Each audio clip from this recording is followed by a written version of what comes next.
Let's face it, I'm a liar. I am a liar.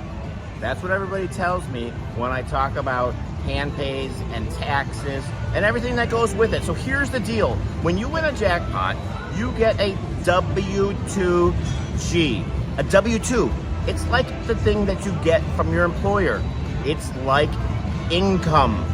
So someone said, why do you take the taxes out? Why do you take the taxes out? Because what happens is, I always owe taxes at the end of the year, all right, in general. But this is a W-2G, and how it works for writing off your losses. Everybody says, that's a write-off. Just write off your losses. But that's not how it works.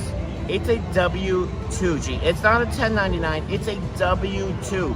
You report it on your taxes as a W-2, just like you would from your job. Now what happens is, there's the standard deduction. So for a married couple, the standard deduction is like $22,000.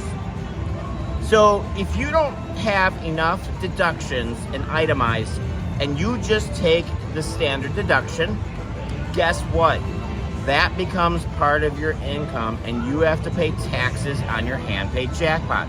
Now, when you fill out your tax form, they say, how much did you win and how much did you lose? But remember, that's what they're using to determine whether or not you can itemize or not. So if you had $50,000 in jackpots and $50,000 in losses, well, of course, you can itemize that and you can write off your losses. But let's say in my situation, we have my house, I have mortgage interest, I don't have kids, I don't have anything like that. So the standard deduction, I don't get big jackpots, so the standard deduction is what I take. So in that case, yes, when I fill out my tax, it'll say, show your W-2G, yep, and then it'll say, show us your losses. I can put my losses in. But the reality of it is, that's just the questionnaire. You're not writing your losses off if you take the standard deduction. So if you win a $5,000 jackpot, and you, let's say you make $100,000, and you make a $5,000 jackpot, your income is $105,000 on W-2. Okay, cool. All right. But then if you take the standard deduction, you're paying taxes on $105,000 versus $100,000. Now people say there's another misconception that once you pay that money, it just is taken by the government.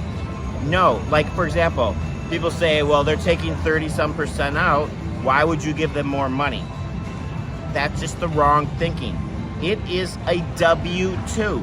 So I took them to have them take the taxes out because I owe at the end of the year. That goes into, when they ask you on your form, how much money did they federal withhold? You put that on there. It's not a big deal. I'll get it back if I'm going to get it back, or if I have to owe, that money I had withheld is going to go to pay that.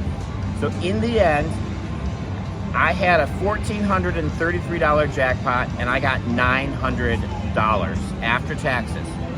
And again, I know that sucks and everybody says just write it off, but that is not reality. Sorry, I've been doing this for 25 years, had lots of Handpay. I work for a CPA firm. If an accountant in this group wants to tell me differently, go ahead. Thanks everybody.